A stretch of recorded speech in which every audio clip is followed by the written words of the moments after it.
Shalom, selamat pagi Bapak Ibu Saudara yang dikasihi Tuhan. Kita bertemu kembali dalam acara Renungan Pagi Spiritual Life.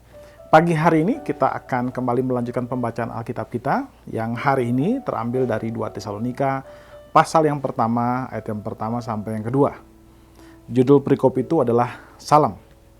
Saya akan membacakan bagian firman Tuhan ini bagi Bapak Ibu Saudara sekalian.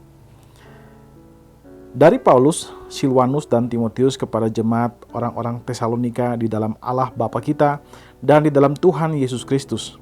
Kasih karunia dan damai sejahtera dari Allah Bapa kita dan dari Tuhan Yesus Kristus menyertai kamu. Saudara dikasihi Tuhan, di dalam bagian atau perikop ini, Rasul Paulus menuliskan surat kepada jemaat di Tesalonika. Bagian ini merupakan bagian pembuka dari surat yang kedua kepada jemaat di Tesalonika.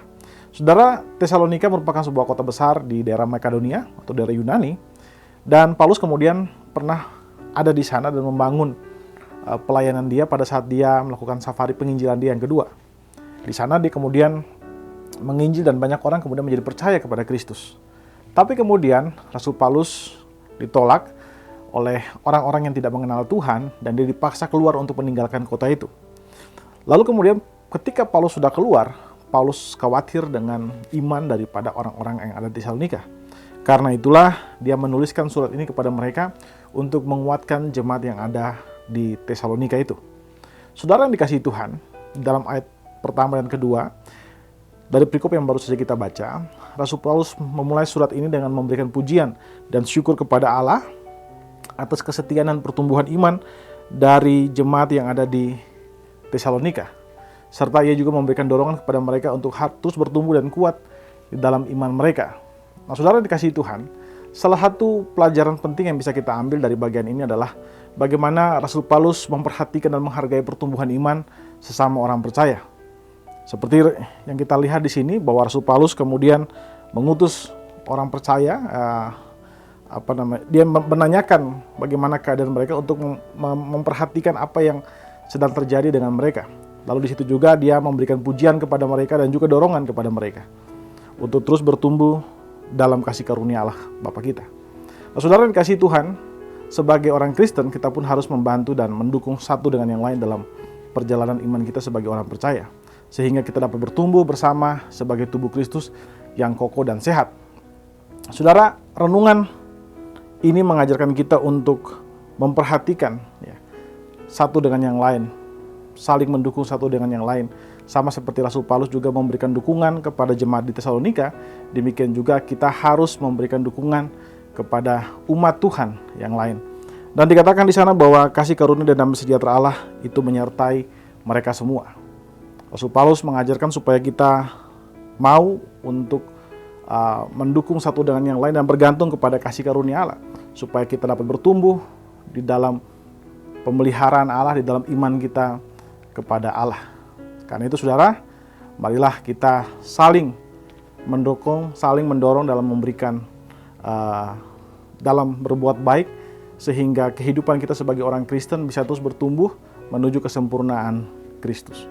Mari saudara, kita ambil waktu sejenak untuk merenungkan firman Tuhan yang baru saja kita dengarkan ini. Saudara, apakah saudara sudah menjadi orang yang memberikan dorongan bagi saudara-saudara seiman untuk terus bertumbuh bersama-sama? Marilah kita mengambil waktu sejenak untuk mendoakan hal tersebut. Berdoalah meminta anugerah Tuhan melalui Roh Kudus untuk memberikan kemampuan kepada saudara untuk dapat memberikan dorongan kepada saudara seiman.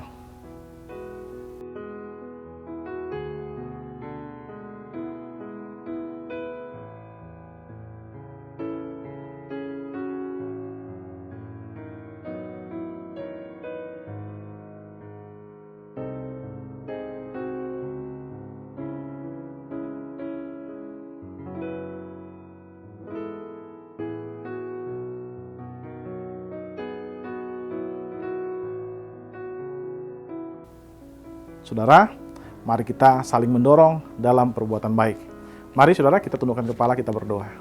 Ya Tuhan Allah Bapa kami bersyukur buat kasih dan setiamu kepada kami. Terima kasih jika Engkau memberikan kepada kami anugerah-Mu Tuhan untuk bisa menghidupi hari ini kembali. Dan terima kasih buat firman-Mu yang sudah mengajarkan kami untuk kami boleh terus mendukung satu dengan yang lain, mendorong satu dengan yang lain di dalam kasih karunia-Mu Tuhan, dan bergantung penuh kepada anugerah-Mu Tuhan, sehingga kami bisa bertumbuh di dalam kesempurnaan sama seperti yang Kau inginkan Tuhan Yesus, yaitu menjadi serupa dan segambar dengan Kristus Tuhan kami. Terima kasih Bapa, kami serahkan kehidupan kami ke dalam tangan-Mu Tuhan, sehingga apapun yang kami kerjakan hari ini, itu mempermuliakan nama-Mu saja. Di dalam nama Tuhan Yesus, kami berdoa kepada Bapa Surgawi. Haleluya. Amin. Amin. Bapak Ibu Saudara dikasih Tuhan, selamat pagi, selamat beraktivitas, dan Tuhan Yesus memberkati Bapak Ibu Saudara sekalian.